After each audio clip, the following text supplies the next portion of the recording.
Mais tout d'abord, à tout seigneur, tout honneur, direction Épinal où vous avez suivi Johan Rodier pour nous le match fou des Spinaliens face à Lyon, le tenant du titre en 32e de finale de la Coupe de France. Un sas en état de grâce qui a terrassé Lyon, 4 tirs au but à 2 après plus de 120 minutes de jeu. Ah oui, on a vécu un match complètement fou cet après-midi au stade de la Colombière. Un match au terme duquel donc Épinal s'est qualifié face au tenant du titre, l'Olympique lyonnais. Les Spinaliens qui ont mené 2-0 avant de se faire mener à leur tour 3 buts à 2 et puis d'égaliser à 10 minutes de la fin et donc de s'imposer finalement au tir au but. On va regarder le résumé de cette rencontre et puis on retrouve ensuite les héros de cette qualification en 16e de finale de la Coupe de France. La tension est à son comble à la Colombière lorsque Diédiou a la qualification à portée de semelle. Le geste est précis, vers coup très battu. Épinal signe l'exploit. Tout avait bien commencé pour Épinal qui, dès la 11e minute, ouvre le score par Boubaya. Joueur qui, 3 minutes plus tard, signe le doublé. Épinal mène 2-0 devant une grosse pointure de Ligue 1. Mais Lyon continue à rugir. C'est Gomis à la 15e minute qui réduit le score. Bientôt imité par Fofana à la 22e. En seconde mi-temps, Lyon prend l'ascendant et obtient à la 62e un pénalty. Lisandro ne tremble pas. Menés 3-2, les jaunes n'abdiquent pas et sortent leur trip. Fauqui remet les pendules à l'heure. Durant les prolongations, le terrain s'alourdit, Épinal peine mais ne rompt pas. Lyon touchera du bois par 2 fois, mais Épinal sera le plus fort. Dernier tir au but, Diédiou entre dans la légende spinalienne. La Colombière peut laisser exposer sa joie.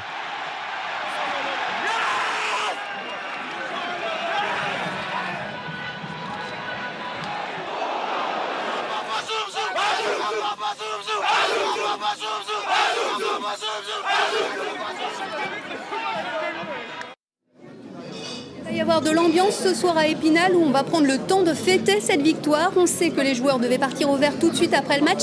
Ils ont un petit peu révisé leur plan. Oui, c'est ça. Ils ont tenu à célébrer cette qualification et cette superbe victoire avec tous les partenaires du club, avec les supporters également. Et donc, ils partiront à Vanier un petit peu plus tard. Je suis à mes côtés un des héros donc, de la journée, Valentin Fauqui, qui a inscrit le 3e but. On l'a vu dans le résumé de ce match. Valentin, à 2 heures après le coup de sifflet final, est-ce que vous avez réalisé l'exploit que vous venez de faire ? Non, je pense qu'on réalisera plus demain, dans les jours qui arrivent, avec tout ce qu'on va voir dans la presse. C'est vrai que c'est un truc énorme, et on ne réalise pas maintenant, mais on va savourer avant de se remettre dans le championnat.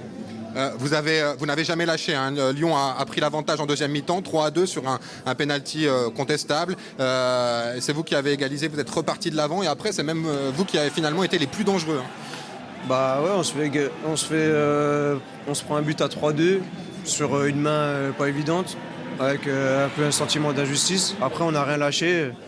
On a été solidaires, chacun s'est battu pour le partenaire et voilà, on n'a rien lâché jusqu'à la fin des prolongations, on les amène au tir au but, après c'est qui tout double et voilà, hein, c'est comme ça. Merci Valentin, on va se tourner maintenant vers l'entraîneur du SAS Épinal, Fabien Tissot. Fabien, félicitations, vous réalisez vous aussi l'exploit qu'ont réalisé vos joueurs qui sont tous là derrière vous. On commence tout doucement à réaliser. C'est vrai qu'on a été beaucoup sollicités par rapport à cette victoire.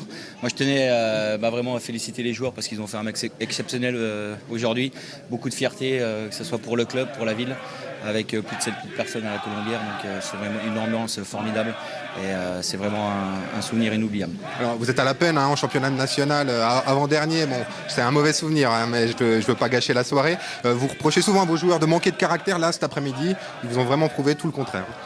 C'est pas un mauvais souvenir, c'est la réalité, c'est qu'on est 19e en national et que le championnat c'est le plus important. Donc il y aura la gestion de cet après-match où il va falloir être costaud dans les têtes parce que dès le week-end prochain au Red Star, on a un match qui va être hyper compliqué et nous on est dans une situation où on a besoin de prendre des points.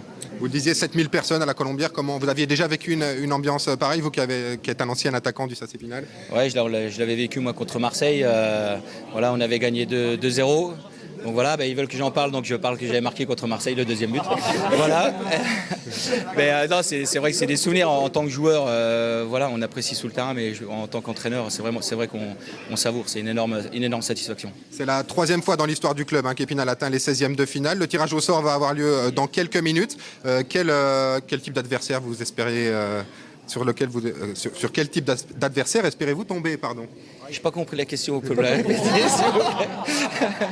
Une grosse Ligue 1? Non, oui, forcément, oui. Moi, j'aimerais bien tirer une grosse Ligue 1. Voilà, Paris ou Marseille. Après, on verra ce que les joueurs préféraient. Après, voilà, il faut un tirage qu'on puisse passer encore. Et puis, pourquoi pas aller en 8e? Ce sera la première fois que le SAS réalisera cet exploit. Donc, voilà, on va attendre le tirage avec impatience.